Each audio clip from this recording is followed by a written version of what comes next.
പാലക്കാട് പട്ടാമ്പി നേർച്ചയ്ക്കിടെയുണ്ടായ സംഘർഷത്തിൽ 15 പേർക്കെതിരെ കേസെടുത്തു. ഉപ ആഘോഷ കമ്മിറ്റിക്കാർ ചേരിതിരിഞ്ഞ് ഏറ്റുമുട്ടുകയായിരുന്നു. സംഘർഷം നിയന്ത്രിക്കാൻ ഇടപെട്ട പോലീസിന് നേരെയും ആക്രമണമുണ്ടായി.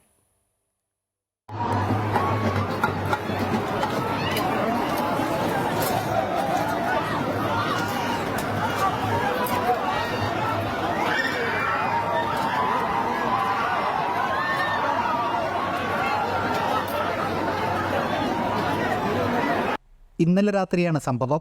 പട്ടാമ്പി നേർച്ച ആഘോഷത്തിനിടെ ഉപ ആഘോഷ കമ്മിറ്റിക്കാർ ചേരിതിരിഞ്ഞ് ഏറ്റുമുട്ടുകയായിരുന്നു.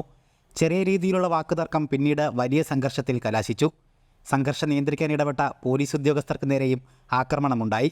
കൂടാതെ നേർച്ചയ്ക്ക് എഴുന്നള്ളിച്ച ആനയെയും മർദ്ദിച്ചു. മുഖം മറച്ച യുവാവാണ് സംഘർഷത്തിനിടെ ആനയെ മർദ്ദിച്ചത്. മർദ്ദനമേറ്റ ആന വിരണ്ടോടി.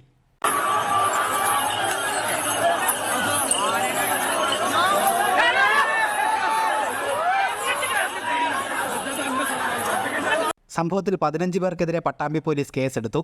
പോലീസുകാരെ ആക്രമിച്ചവർക്കെതിരെ ജാമ്യമില്ലാ വകുപ്പ് ചുമത്തിയാണ് കേസെടുത്തത്. അമൃത ന്യൂസ്, പാലക്കാട്.